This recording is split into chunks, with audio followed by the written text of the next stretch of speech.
નમસ્કાર વિદ્યાર્થી મિત્રો, સરસ્વતી ગ્રુપ ઓફ એજ્યુકેશન દ્વારા ચાલતા આ ઈ લર્નિંગ પ્રોગ્રામમાં હું બ્રિજેશ સાકળેચા ફરી એકવાર આપ સૌનું રંગારંગ સ્વાગત કરું છું.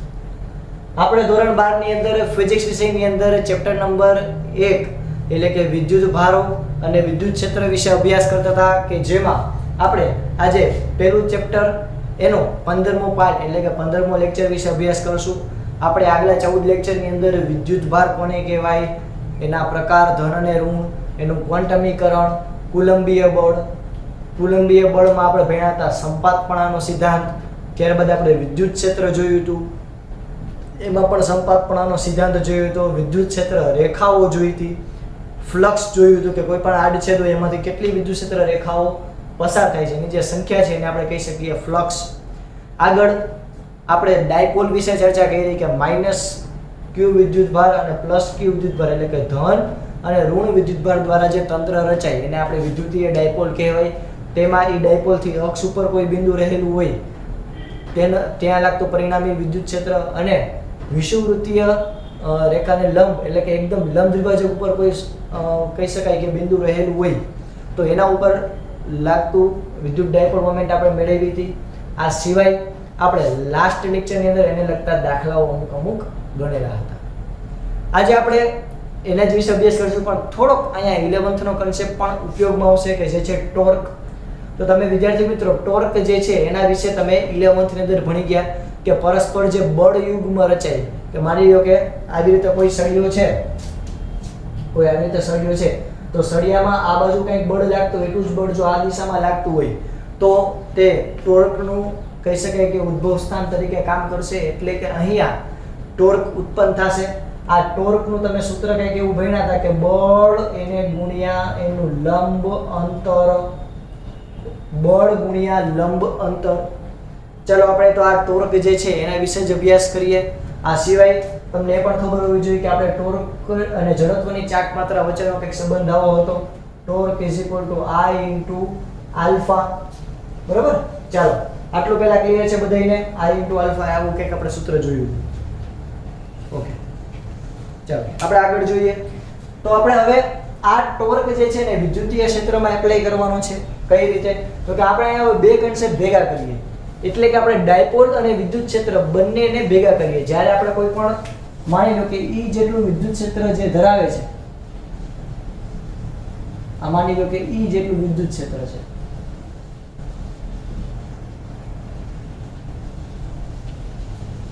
ઓકે વિદ્યાર્થી મિત્રો, આ કેટલું છે તો કે E જેટલું વિદ્યુત ક્ષેત્ર છે. E જેટલું, આ E જેટલું વિદ્યુત ક્ષેત્ર છે એમાં કેન્દ્રથી આપણે માની લો કે એક અહીંયા ડાયપોલ મૂકેલો છે, આને હું કહી દઉં -q અને આને હું કહી દઉં +q. તો આવી રીતે મેં કોઈ એક ડાયપોલ મૂકેલો છે તો ઓબવિયસ વાત છે કે આ ડાયપોલ છે એ બળ અનુભવશે. કઈ રીતે? તો કે આપણને ખબર છે કે વિદ્યુત ક્ષેત્રની દિશા કઈ હોય તો કે પ્લસ થી માઈનસ.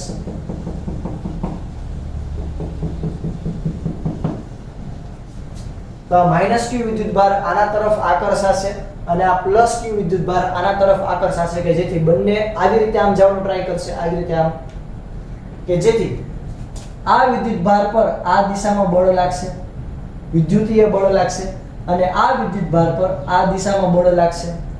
ઓકે, આપણને વિદ્યુતીય બળનું સૂત્ર ખબર છે, શું છે તો કે q × E. તેનો મતલબ એમ કે આ દિશામાં લાગતું બળ છે -qE, આ દિશામાં લાગતું બળ છે +qE. એટલે ધન વિદ્યુત ભાર છે. આ બે ડાયપોલ આપણે કીધા તો ઓબવિયસ વાત છે કે અહીંયા એનું કેન્દ્ર હશે. આ કેન્દ્રથી અહીંયા સુધીનું અંતર છે આપણે લઈએ છીએ a, અહીંયાથી અહીંયા સુધીના અંતરને આપણે લઈએ છીએ બીજું a. એટલે ટોટલ બંને વચ્ચેનું અંતર થાય છે એને આપણે કહીએ છીએ 2a. પહેલેથી સિન્સ પહેલેથી આપણે કહીએ. ચાલો આટલી બાબત આપણને ક્લિયર છે. હવે આ બિંદુએ હું બે સદિશ દોરવા જાઉં, આ બિંદુ, તો આ બિંદુએ મને બે પ્રકારના સદિશ મળશે. એક આ બાજુ કે જેને હું કહી દઈશ a cos θ, આ ઉપરના આ જો થીટા જેટલો આ ખૂણો બનાવ્યો, આ થીટા જેટલો ખૂણો બનાવ્યો તો અહીંયા મને a cos θ અને આ ઉપરની બાજુ આમ શું મળશે a sin θ.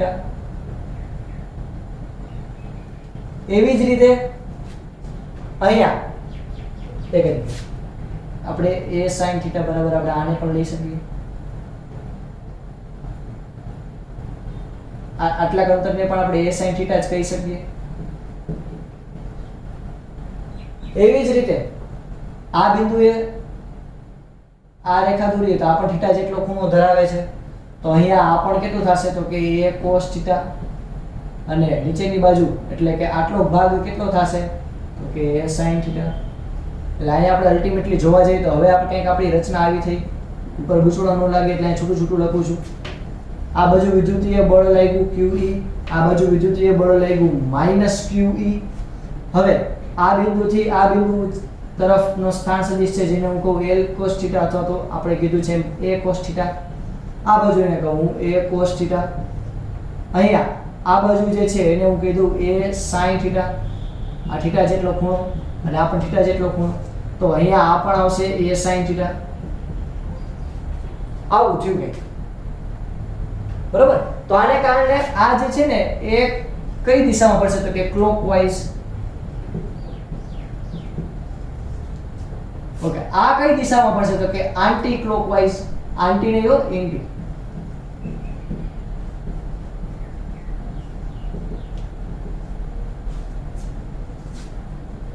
તો કે આવી ભદ્રમ ભદ્રમ રચના થઈ ગઈ, શેરી શેરી શરૂઆત કરી દીધી. તો અહીંયા બળ યુગ્મ રચાશે.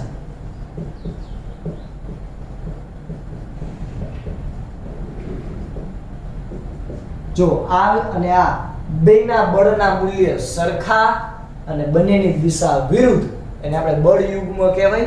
તો આ બળ યુગ્મ રચાતા હોવાથી કેની રચના થશે તો કે ટોર્કની રચના થશે.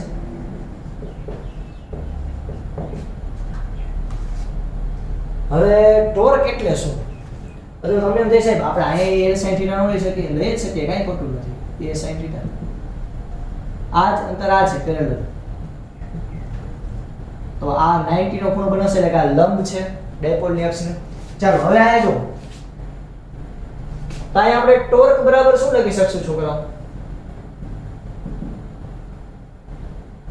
તો કે કોઈ એક બળ નું મૂલ્ય ગુણાકારમાં બંને બળો વચ્ચેનું લંબ અંતર.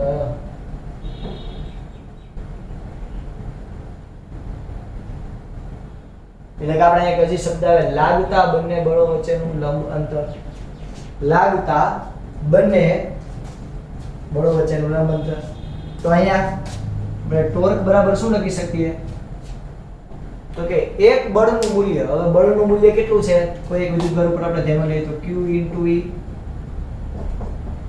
ગુણાકારમાં લંબ અંતર.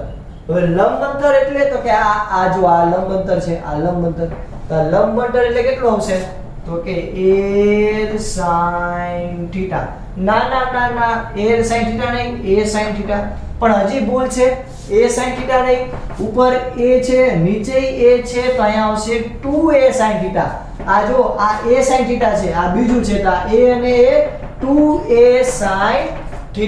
તો અહીંયા ટોર્ક માટે આપણે શું લખી શકીએ તો કે QE. તો અહીંયા આપણે શું લખી શકીએ ટોર્ક બરાબર તો કે QE ગુણ્યા 2A sin θ. હવે જ્યાંથી તમે જો આપણને ખબર છે કે ડાયપોલ મોમેન્ટનું સૂત્ર શું છે કે P બરાબર 2AQ. તો અહીંયા 2A અને આ Q, ટોર્ક બરાબર શું થાય તો કે 2AQ * E sin θ. હવે 2AQ બરાબર તો ડાયપોલ મોમેન્ટ P લખી શકું, તો આના ઉપરથી ટોર્ક બરાબર શું લખી શકું PE sin θ. તો વિચાર કરો છોકરાઓ કે આપણને કેટલું ટોર્ક લાગશે એનું સૂત્ર મળ્યું કેટલું તો કે PE sin θ. આને આપણે આમ પણ દર્શાવી શકીએ કે P cross E. બરાબર. તો આ લાગતા ટોર્ક જે છે એનું સૂત્ર છે. ચાલો આટલું પહેલા ક્લિયર. આગળ આપણે વધીએ તો આ ટોર્ક જે છે એ સમાન મૂલ્યનું પણ હોઈ શકે, પણ જ્યારે આપણે અસમાન વિદ્યુત ક્ષેત્ર લઈએ તો એટલે કે આ તો આ બધું એક સરખું સમાન વિદ્યુત ક્ષેત્ર છે, પણ માની લો કે એવું થયું કે અહીંયા અસમાન વિદ્યુત ક્ષેત્ર એટલે કે આ અહીંયા વિદ્યુત ક્ષેત્ર ઓછું છે આટલા ભાગમાં વિદ્યુત ક્ષેત્ર વધારે છે, તો અહીંયા વધારે ટોર્ક લાગશે, અહીંયા ટોર્ક કેવો લાગશે? ઓછો. બરાબર? તો એવી આપણે વ્યવહારમાં ઘણી બધી ઘટનાઓ જોવા મળે છે. પહેલા આટલું જોઈ લો, પછી આપણે આગળ વધીએ.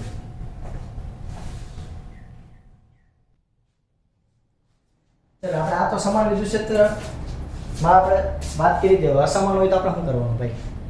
તો કે અસમાન વિદ્યુત ક્ષેત્ર હોય તો ત્યારે લાગતા બળ અસમાન વિદ્યુત ક્ષેત્ર હોય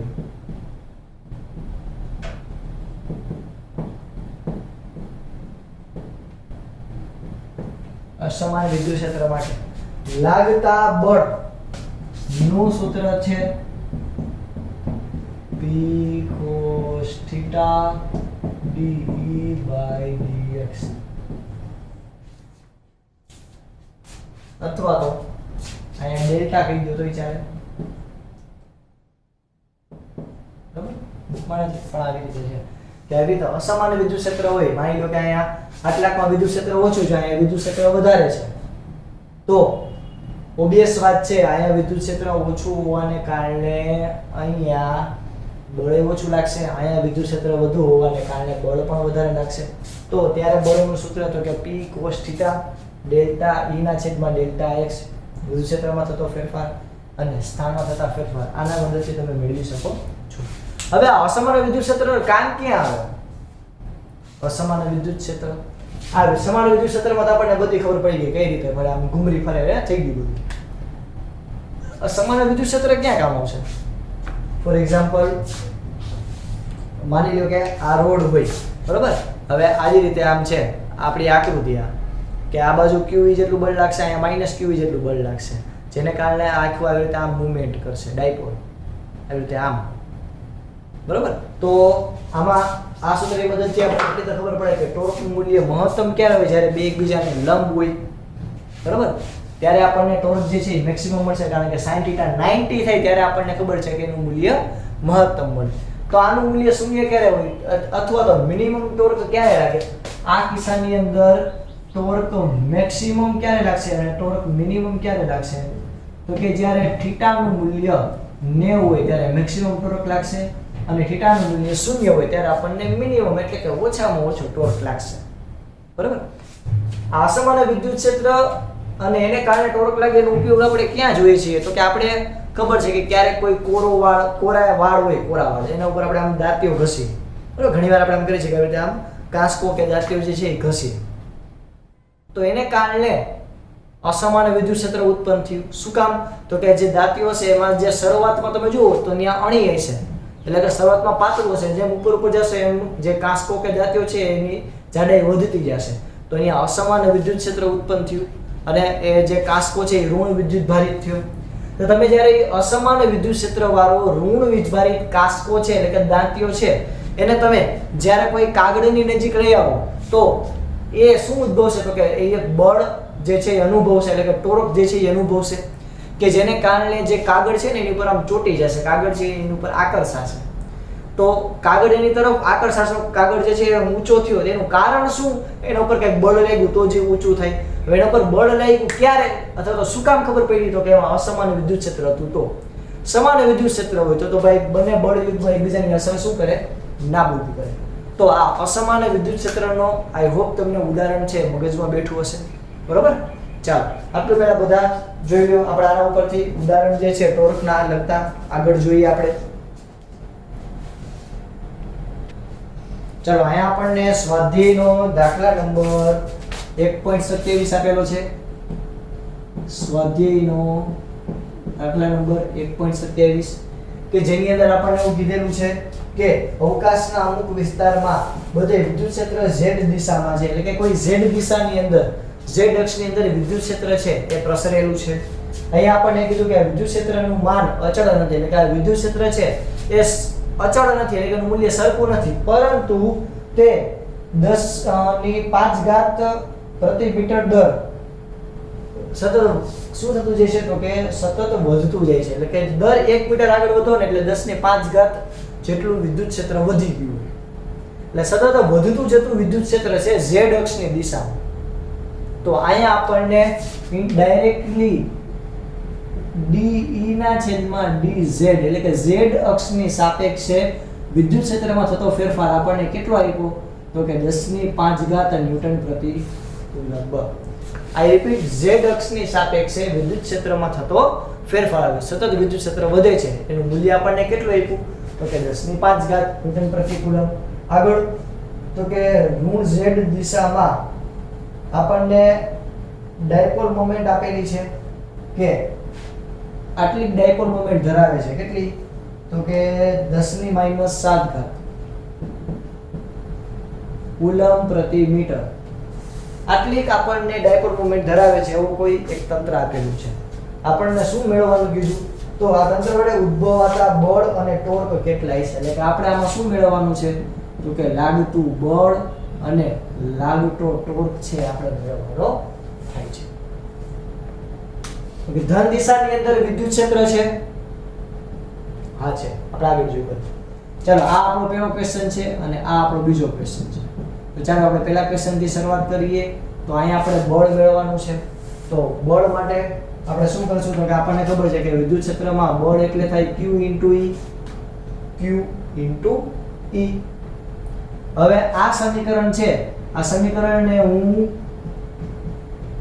dz વડે ગુણું અને dz વડે ભાગું.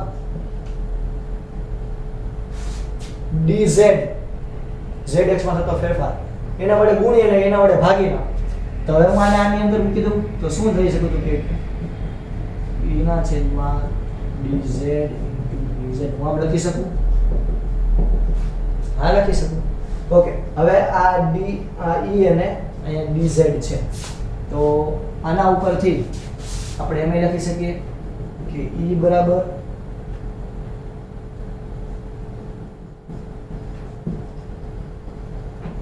e ના છેદમાં dz into q into dz.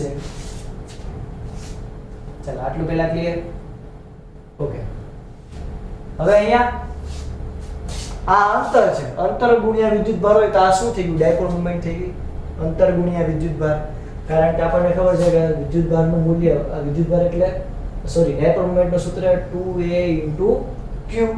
તો અહીંયા q એટલે આ રહ્યો વિદ્યુત ભાર. હવે આ 2a એટલે હકીકતમાં અંતર છે, કોઈ એક વિદ્યુત ભાર અને બીજા વિદ્યુત ભાર વચ્ચેનું અંતર જેને આપણે કીધું હતું સમજવા માટે સૂત્રમાં લીધું હતું 2a. એ તો ગમે એટલું હોઈ શકે, અહીંયા છે dz જેટલું. તો આ થઈ ગઈ પ્રકારની ડાયપોલ મોમેન્ટ. તો અહીંયા e ના છેદમાં dz into p આમ કહી શકીએ, એના બરાબર શું થઈ ગયું બળ. તો અહીંયા આપણને બળ મેળવવાનું કીધું તો બળ બરાબર શું થાય, બળ બરાબર તો કે d ના છેદમાં dz નું મૂલ્ય તો આપણને કેટલું આપ્યું છે 10⁵. z અક્ષની સાપેક્ષે વિદ્યુત ક્ષેત્રમાં થતો ફેરફાર. p એટલે ડાયપોલ મોમેન્ટ નું કેટલું આપ્યું છે તો કે 10⁻⁷. તો અહીંયા લાગતું બળ કેટલું હોય છે તો કે 10⁻² ન્યૂટન. ઓકે, કઈ દિશામાં હશે તો કે ઋણ દિશામાં. કારણ કે અહીંયા ડાયપોલ મોમેન્ટ છે કઈ દિશામાં છે તો કે ઋણ દિશામાં, એટલે કે આ ઋણ z દિશાની અંદર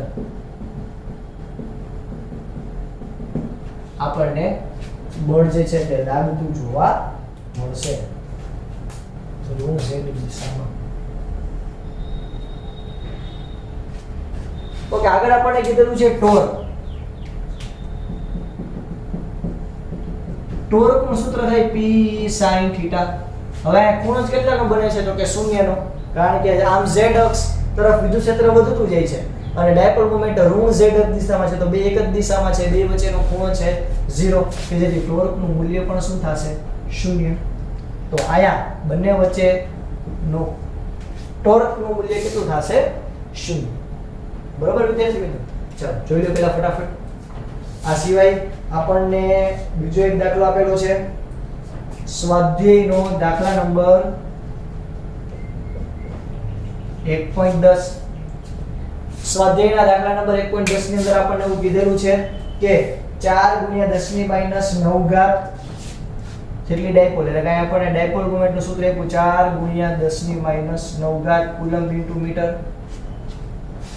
ધરાવતા એક વિદ્યુત ડાયપોલ કે જેનું વિદ્યુત ક્ષેત્ર કેટલું છે E તો કે 5 ગુણ્યા 10 ની 4 ઘાત ન્યૂટન પ્રતિ કુલમ નું માન ધરાવતા સમાન વિદ્યુત ક્ષેત્ર સાથે 30 ના ખૂણે રહેલી છે. અહીંયા આપણને થીટા આપ્યો કેટલો તો કે 30. તો આ ડાયપોલ મોમેન્ટ માટે આપણને ટોર્ક નું મૂલ્ય મેળવવાનું છે. પહેલા વાત હવે સિમ્પલ છે. આના માટેનું સૂત્ર હવે આવું ચોપવું જેવું હોય. ટોર્ક નું સૂત્ર શું છે તો કે ભાઈ P E sin θ. તો ટોર્ક બરાબર શું લખી શકું જગતની માલિકા? P એટલે 4 ગુણ્યા 10 ની -9 ઘાત સોરી 19 ઘાત છે. હું યાર આખો એકલો થઈ ગયો. વિદ્યુત ક્ષેત્રનું મૂલ્ય છે 5 ગુણ્યા 10 ની 4 ઘાત અને sin 30. ઓકે, sin 30 ની વેલ્યુ કેટલી છે? 1/2. તો 5 ચોક 20 એટલે ટોર્ક બરાબર થાય 20 ગુણ્યા 10 ની -15 ઘાત ગુણ્યા 1/2. એટલે કેટલું થઈ ગયું તો કે ટોર્ક બરાબર 10 ગુણ્યા કારણ કે આ 2 અને એટલે કે 10 દુ 20 એટલે કે 10 ગુણ્યા 10 ની -15 ઘાત. તો હું ટોર્ક બરાબર શું લખી શકું તો કે 10 ની -14 ઘાત ન્યૂટન ઇન્ટુ મીટર જે ટોર્ક નું સૂત્ર થાય.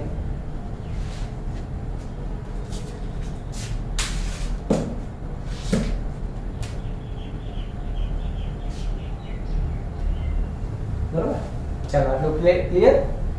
ઓકે, ટેક્સ્ટ બુક માં આપણને અહીંયા 9 ઘાત આપેલી છે. તો અહીંયા 9 ઘાત લઈએ તો અહીંયા 9 ઘાત થાય. પ્રેક્ટિસ માટે આપણે આ દાખલો લખીએ એમ થઈ ગયો. અહીંયા 9 ઘાત તો આ કેટલી થઈ જાય 10 ની 5 ઘાત. તો આ કેટલી થઈ જાય 10 ની 5 ઘાત. એમાંથી એક જાય 10 ની 4 ઘાત. થઈ ગયું? જોયું? કેસા લગા કરા મજા. ઓકે, ચાલો ફટાફટ પહેલા આટલું લખી લ્યો પછી આપણે આગળ વધીએ. ચાલો હવે આપણે જોઈ કે આ ટોર્ક છે એને જડત્વની ચાકમાત્રા નું જે ચેપ્ટર હતું ચેપ્ટર નંબર 7 એમાંથી કઈ રીતના ક્વેશ્ચન આવી શકે. તો અહીંયા આપણને કોઈ એક આવી રીતે વિદ્યુત ક્ષેત્ર આપેલું છે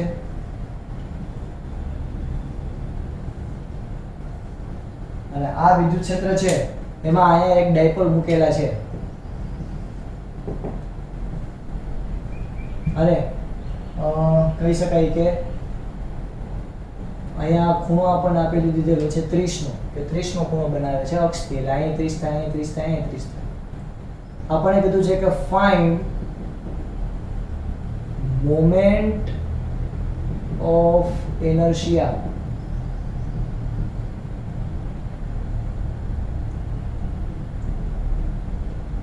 ચાલો આપણને find the moment of inertia એટલે કે અહીંયા આપણને આલ્ફા મેળવવાનું કીધું કેટલું થાય ચાક માત્ર. તો આપણને ખબર છે પેલા કે ટોર્ક બરાબર શું થાય I * આલ્ફા. ઓકે, આ એક સળિયો છે બરોબર, આ એક સળિયો છે, સળિયા જેવી આખી રચના થઈ. આ સળિયો છે તો એના માટે આપણે શું લખી શકીએ 2ml² * આલ્ફા ટોર્ક બરાબર. ઓકે, આનું કીધું સમીકરણ નંબર 1. બીજું સમીકરણ શું છે તો કે બીજું આપણું સમીકરણ શું છે ડાયપોલ મોમેન્ટ વાળું તો કે P E sin θ. Okay, sin θ નું મૂલ્ય આપણને કેટલું આપ્યું તો કે 30 એટલે કે sin 30 એટલે કે ટોર્ક નું મૂલ્ય શું થાય તો કે P E ના છેદમાં 2. આને હું કીધું સમીકરણ નંબર 2. બંને સમીકરણને હું સરખાવી શકું, આને આરામથી સરખાવી શકું. તો સમીકરણ નંબર 1 અને 2 ને સરખાવતા શું આવશે તો કે P E ના છેદમાં 2 બરાબર અહીંયા શું આવશે 2ml² * આલ્ફા. ઓકે, ચાલો શું થઈ જશે કે P E ના છેદમાં 4ml² = આલ્ફા. ચાલો હવે આપણે અહીંયા P ની જગ્યાએ આપણે શું લખી શકીએ તો કે 2 બે વચ્ચેનું અંતર એટલે કે 2L³ * E upon 4ml². અહીંયાથી 2 2 4 એટલે કે આલ્ફા બરાબર તમને શું મળશે આ L અને એક L કેન્સલ એટલે કે QE ના છેદમાં 2ml. QE એટલે વિદ્યુત બળ થયું એટલે આના બરાબર એમ લખી શકો F ના છેદમાં 2ml. બરાબર. તો આવી રીતે MCQ ની પ્રેક્ટિસ કરવી કે જેમાં કહી શકાય કે આવી રીતે અલગ અલગ જડત્વની ચાકમાત્રા કેવી અલગ અલગ આકાર આપેલા હોય અને તમને ટોર્ક મેળવવાનું કે. ઓકે, બીજો આપણે એક નાનો અમથો દાખલો જોઈએ. અહીં આપણને કોઈ એક માની લો કે આવી રીતે કોઈ તંત્ર આપી દે.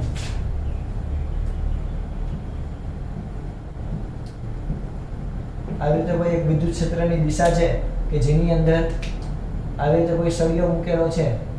તે સળિયો જે છે એ કહી શકાય કે વાઇબ્રેટ થાય છે અને આવી રીતે થોડીક થોડીક મૂવમેન્ટ કરે છે. થીટા જેટલી આ મૂવમેન્ટ કરે છે, વાઇબ્રેટ થાય છે, થીટા જેટલી મૂવમેન્ટ કરે છે. તો અહીંયા આપણને કીધું છે કે થોડુંક ચલાવ્યા પછી એટલે આવી રીતે મૂવમેન્ટ કરે. પહેલા અહીંયા છે, પછી આવી રીતે આમ જાય, પછી ફરી પાછું આમ આવે, ફરી પાછું આમ આવે. એટલે આવી રીતે આમ કેમ કોઈ વસ્તુ આમ ધ્રુજતી હોય, આવી રીતે આમ સતત આમ ધ્રુજે. બરાબર. તો આવી રીતે આમ ધ્રુજે છે.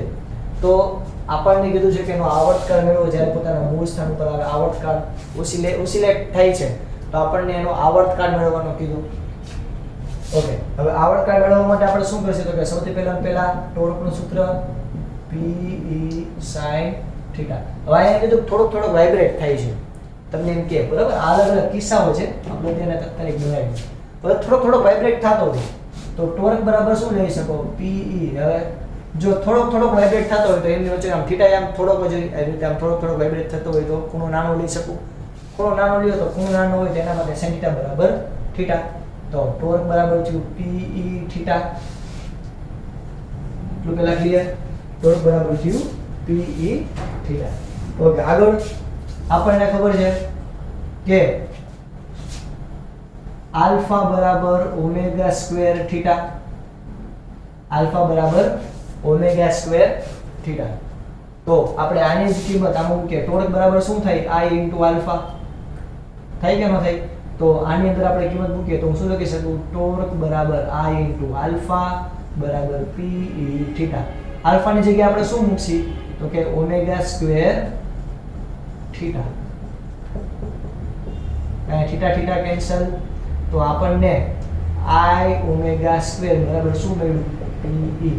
એના ઉપરથી ઓમેગા સૂત્રનો કરતા બનાવું તો ઓમેગા બરાબર શું થાય તો કે √P E / I ઓમેગા કોણીય પ્રવેશ. ઓકે, ઓમેગા બરાબર શું થાય તો કે આપણને ખબર છે કે ઓમેગા અને ટાઈમ વચ્ચેનો કંઈક આવો સંબંધ છે 2π/ઓમેગા. તો આના ઉપરથી 2π ના છેદમાં અથવા તો આવી રીતે આમે કહી શકો કે √ ની અંદર I ના છેદમાં P E. આ જે છે કેનું સૂત્ર થાય આના ઉપરથી તો કે આવર્તકાળનું સૂત્ર થાય. કેનું? આવર્તકાળ. તો આવી રીતે આવર્તકાળના દાખલા કહી શકાય કે જડત્વની ચાકમાત્રાના દાખલા એવા બધા ટોર્ક ઉપરથી આપણને વિદ્યુત ક્ષેત્રના પૂછી શકે. અને આવા જ દાખલાઓ છે તે કોમ્પિટિટિવ એક્ઝામ માટે IMP છે. કારણ કે આની અંદર તમે જુઓ કે વિદ્યુત ક્ષેત્રનો પણ કન્સેપ્ટ આવશે, 11th નો પણ કન્સેપ્ટ આવશે. તો કહી શકાય કે આવા દાખલાઓ પૂછવાની શક્યતા વધારે છે. ચાલો ફટાફટ પહેલા આટલું જોઈ લો. ચાલો હવે આપણે જોઈએ આના પછીનો ટોપિક કે જેનું નામ છે સતત વિદ્યુત ભાર વિતરણ. એટલે કે કોઈ સપાટી હોય એની ઉપર વિદ્યુત ભાર વિતરિત થયેલા વિદ્યુત ભારો ગોઠવાયેલા હોય તો એની કઈ પ્રકારની 3 પ્રકારની ગોઠવણી હોઈ શકે છે. તો કે સૌથી પહેલા છે રેખીય વિતરણ. એટલે કે આવી રીતે માની લો કે કોઈ રેખા કોઈ આવી રીતે કોઈ દોરી હોય, કોઈ એક લંબાઈ ધરાવતી કોઈ વસ્તુ હોય તો એની અંદર જે વિદ્યુત ભારો આમ વિતરિત થયેલા હોય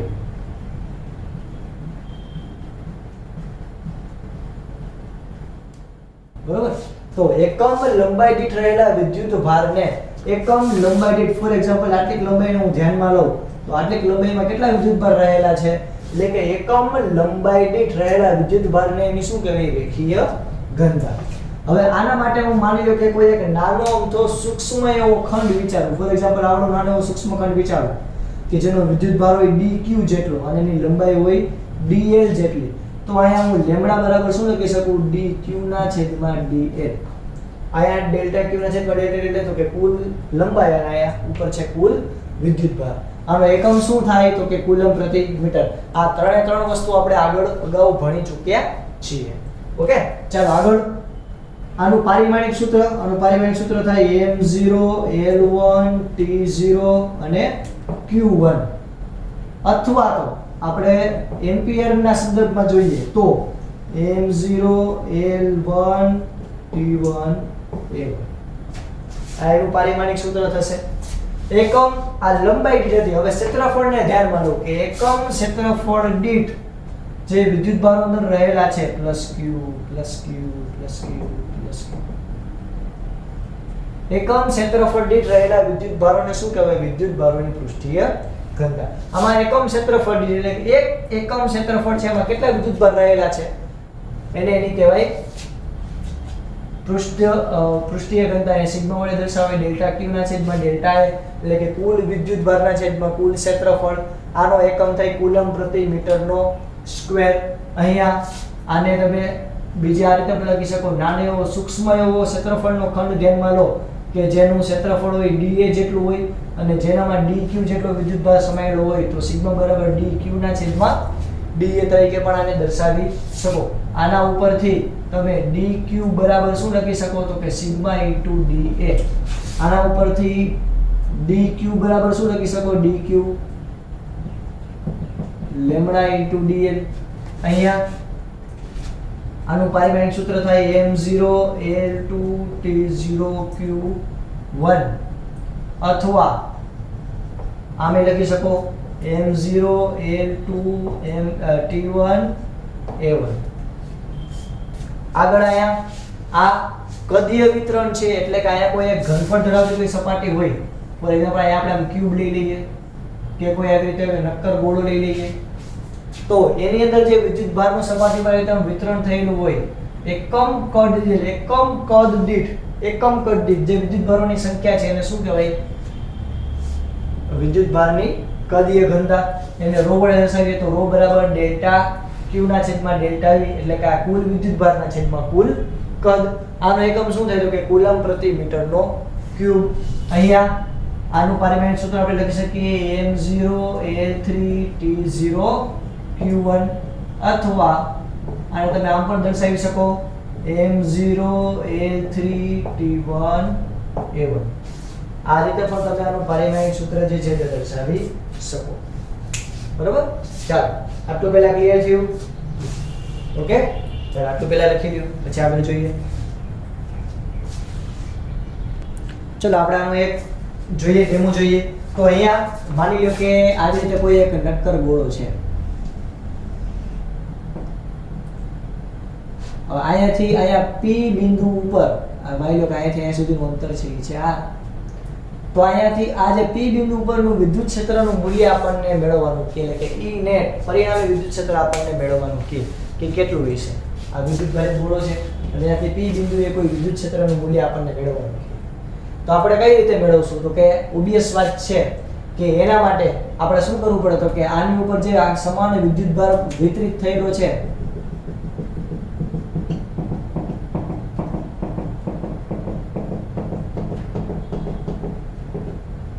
આ સમાન વિદ્યુતભાર વિતરિત થયેલો છે એમાંથી હું માની લો કે નાનો અમથો એવો સૂક્ષ્મ ખંડ ધ્યાનમાં લઈ લઉં જેને હું કહું dq. તો અહીંયા હું શું લખી શકું તો કે કદીય ઘનતા dq બરાબર શું થાય તો કે dq ના છેદમાં ડેલ્ટા v અથવા તો dv. તો આના ઉપરથી હું dq બરાબર શું લખી શકું નાના અમથા વિદ્યુતભાર માટે તો કે આના માટે હું લખી શકું ρ * dv. હવે સમજો દીકરો, અહીંયા આ નાના અમથા વિદ્યુતભાર માટેનું સૂત્ર મળ્યું ρ * dv કે આ શું તો કે નાનો અમથો કદનો ખંડ સૂક્ષ્મ કદ ખંડ, બરાબર, કે જ્યાં આ dq જેટલો નાનો અમથો વિદ્યુતભાર છે અને આ આપણે આને શું કીધું તો કે dv જેટલો નાનો સૂક્ષ્મ ખંડ. તો અહીંયા આપણે એના દ્વારા જે વિદ્યુત ક્ષેત્ર ઉદ્ભવે છે જેને હું કીધું DE એનું મૂલ્ય કેટલું હશે તો કે kq/r². પણ અહીંયા નાના અમથા આટલા ભાગ માટે વિદ્યુત ક્ષેત્ર મેળવવાનું છે એટલે કે k dq એના છેદમાં r². ઓકે, અહીંયા આના બરાબર શું લખી શકું તો કે k dq ની જગ્યાએ શું લખી શકું rho dv એના છેદમાં r નો સ્ક્વેર. ઓકે આ એક વિદ્યુત ક્ષેત્ર માટે મેળવ્યું. આપણે તો આવું 1 2 3 આવી રીતે આખા ગોળા માટે મેળવવું છે. તો આયા મારે ટોટલ નેટ ઇલેક્ટ્રિક ફિલ્ડ મેળવવું છે તો શું કરીશ તો કે આવા ઘણા બધા જે કે પણ નાના નાના વિદ્યુત ક્ષેત્રના ખંડ છે બધાયનું શું કરીશ સંકલન સરવાળો. તો મને છેલ્લે શું મળશે તો કે સંકલન ઓફ k rho dv એના છેદમાં r નો સ્ક્વેર. ઓકે આના ઉપરથી આપણને ખબર છે કે k નું મૂલ્ય તો કેવું છે અચળ. તો આના ઉપરથી આપણે E net નું મૂલ્ય શું લખી શકીએ તો કે k ને હું બહાર કાઢી લઉં તો સંકલન ઓફ rho dv એના છેદમાં r નો સ્ક્વેર. કે જ્યાં સંકલન ની લિમિટ જે છે એ અલગ અલગ ઓબ્જેક્ટ માટે તમે અલગ અલગ લઈ શકો છો. બરાબર ચાલો પણ અહીંયા આપણને એટલી ખબર હોવી જોઈએ કે સંકલન કેટલું છે તો કે ઓલ dv એટલે કે બધા નાના સૂક્ષ્મ ખંડનો સરવાળો કરવાનો. તો તમને અહીંયા એનું પરિણામી વિદ્યુત ક્ષેત્ર p બિંદુએ કેટલું મળે છે તે તમે મેળવી શકો. ઓકે વિદ્યાર્થી મિત્રો ચાલો જોઈ લો પહેલા ફટાફટ આટલું